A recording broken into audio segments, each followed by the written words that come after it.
ॐ श्री परमात्मने नमः। अथ सप्तमोऽध्यायः ज्ञानविज्ञानयोगः। श्रीभगवानुवाच मय्यासक्तमनाः पार्थ योऽयुञ्जमदास्यः असंशयं समग्रं मां यथा ज्ञास्यसि तच्छृणु। ज्ञानन्तेऽहं सविज्ञानम् इदौ वक्ष्याम्यशेषतः। भूयो यत् ज्ञातविश्येष्याणां सकथते ततामपि सिद्धानां कश्चिन्मां वेति तत्त्वतः। भूमिरापो नलो वायुः खं मनो बुद्धिरेव च अहङ्कार इतीयं मे भिन्ना प्रकृतिरष्टधा। अपरेयमितस्त्वन्यां प्रकृतिर्विद्धि मे परां। जीवभूता महाबाहो ययेदन्ध्यार्यते जगत् एतद्योनीनि भूतानि सर्वाण्येत्युपधारय अहं कृत्स्तथा। मत्तः परतरन्नान्यत् किञ्चिदस्ति धनञ्जय। मयि सर्वमिदं प्रोक्तं सूत्रे मणिगणा इव। रसोऽहमप्सु कौन्तेय प्रभास्मि शशिसूर्ययोः। प्रणवः सर्ववेदेषु शब्दः खे पौरुषं नृषु। पुण्यो गन्धः पृथिव्यां च तेजश्चास्मि विभावसौ। जीवनं सर्वभूतेषु तपश्चास्मि तपस्विषु। बीजं मां सर्वभूतानां विद्धि पार्थ सनातनं। बुद्धिर्बुद्धिमतामस्मि तेजस्तेजस्विनामहम्। बलं बलवतां चाहं कामरागविवर्जितम्। धर्माविरुद्धो भूतेषु कामोऽस्मि भरतर्षभ।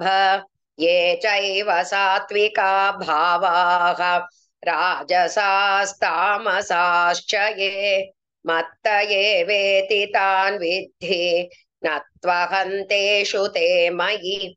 त्रिभिर्गुणमयैर्भावैः येभिः सर्वमिदं जगत् मोहितन्नाभिजानाति मामेभ्यः परमव्ययम्।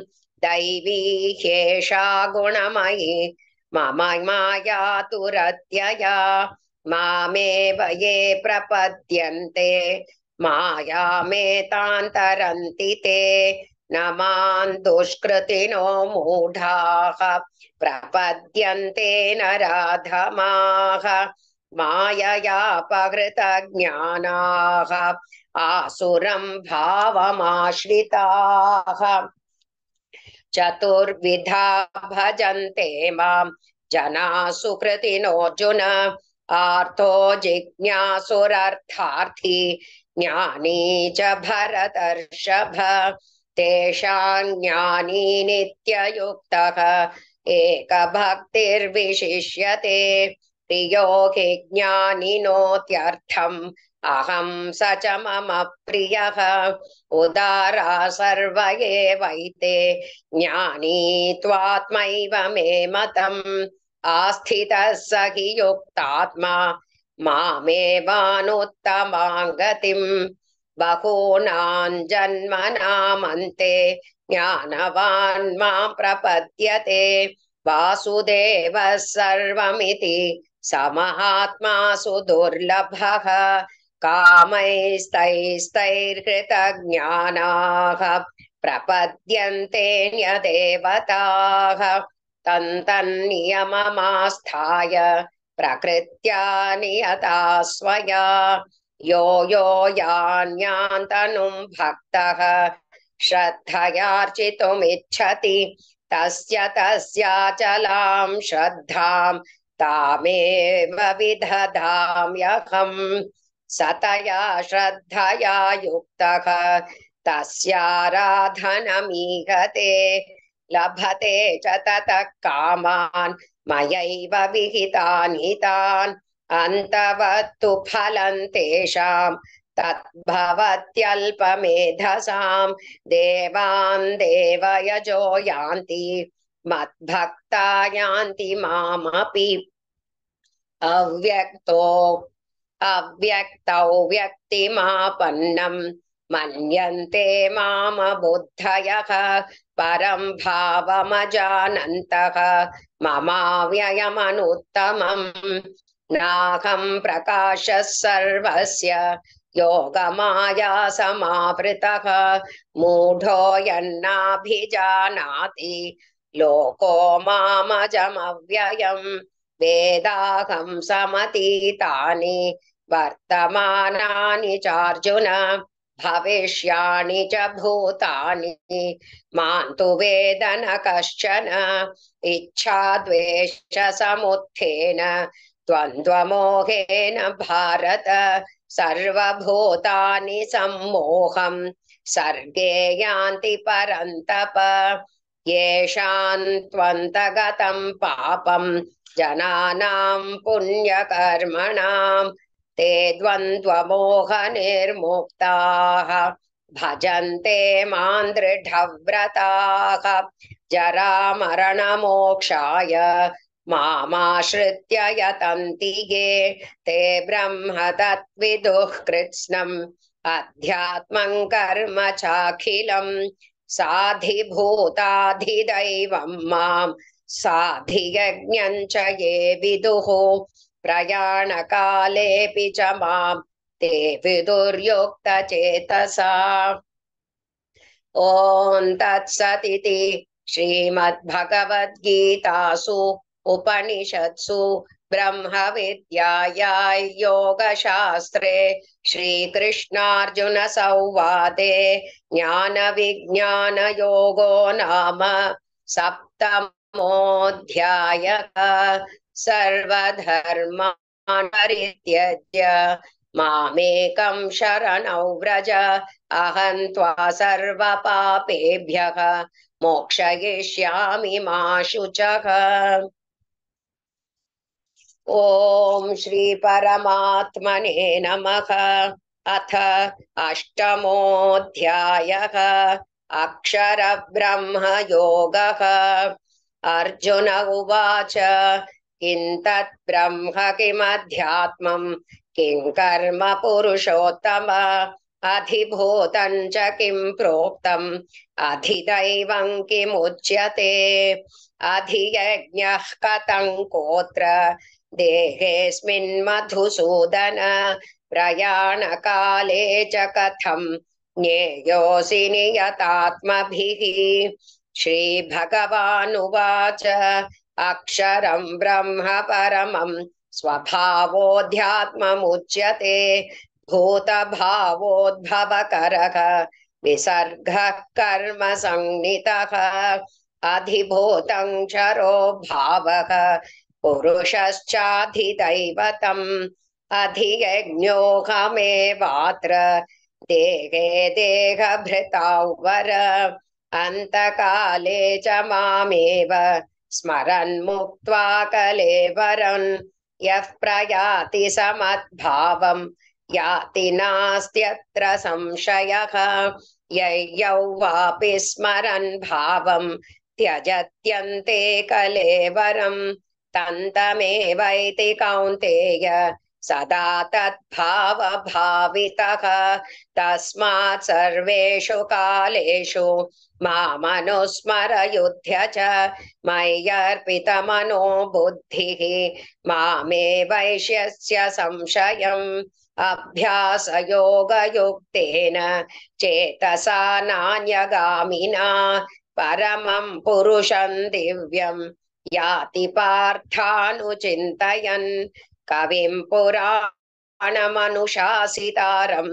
अणोरणीयां समनुस्मरेद्यः सर्वस्य धातारमचिन्त्य रूपम् आदित्यवर्णं तमसः परस्तात् प्रयाणकाले मनसाचलेन भक्त्या युक्तो योगबलेन चैव ध्रुवोर्मध्ये प्राणमावेश्य सम्यक् सतं परं पुरुषमुपैति दिव्यम् यदक्षरौ वेदविदो वदन्ति विशन्ति यद्यतयो वीतरागाः यदिच्छन्तो ब्रह्मचर्यं चरन्ति तत्ते पदं संग्रहेण प्रवक्ष्ये सर्वद्वाराणि संयम्य मनोहृदि निरुध्य च मूर्ध्न्याधायात्मनः प्राणम् आस्थितो योगधारणाम् ओमित्येकाक्षरं ब्रह्म व्याहरन् मामनुस्मरन् यः प्रयाति त्यजन् देहं स याति परमां गतिम् अनन्यचेता सततं यो मां स्मरति नित्यशः तस्याहं सुलभः पार्थ नित्ययुक्तस्य योगिनः मोपेत्य पुनर्जन्म दुःखालयमशाश्वतं नाप्नुवन्ति महात्मानः संसिद्धिं परमां गताः आब्रह्म भुवनाल्लोकाः पुनरावर्तिनोऽर्जुन मामुपेत्य तु कौन्तेय पुनर्जन्म न विद्यते सहस्रयुगपर्यन्तम् अहर्यद् ब्रह्मणो विदुः रात्रियुगसहस्रान्तां देहोरात्रविदो जनाः अव्यक्ताद्व्यक्तयः सर्वाः प्रभवन्त्यकरागमे रात्र्यागमे प्रलीयन्ते तत्रैवाव्यक्तसंज्ञके भूतग्रामः स एवायं भूत्वा भूत्वा प्रलीयते रात्र्यागमे वशः पार्थ प्रभवत्यहरागमे परस्तस्मात्तु भावोऽन्यो व्यक्तात् सनातनः यः स सर्वेषु भूतेषु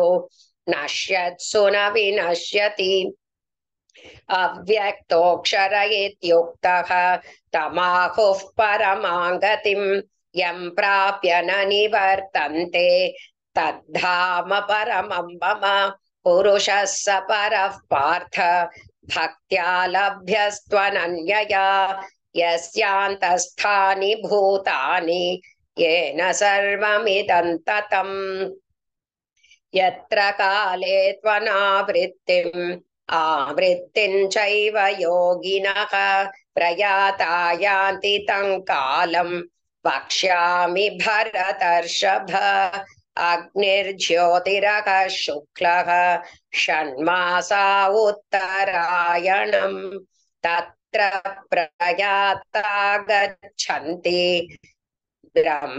ब्रह्मविदो जनाः धूमो रात्रिस्तथा कृष्णः षण्मासा दक्षिणायनम् तत्र चान्द्रमसञ्ज्योतिः योगी प्राप्य निवर्तते शुक्लकृष्णे गतिह्येते जगतः शाश्वते मते एकया याज्ञया वृत्तिम् अन्यया वर्तते पुनः नैते सृति पार्थ जानन् योगी मुह्यति कश्चन तस्मात् सर्वेषु कालेषु योगयुक्तो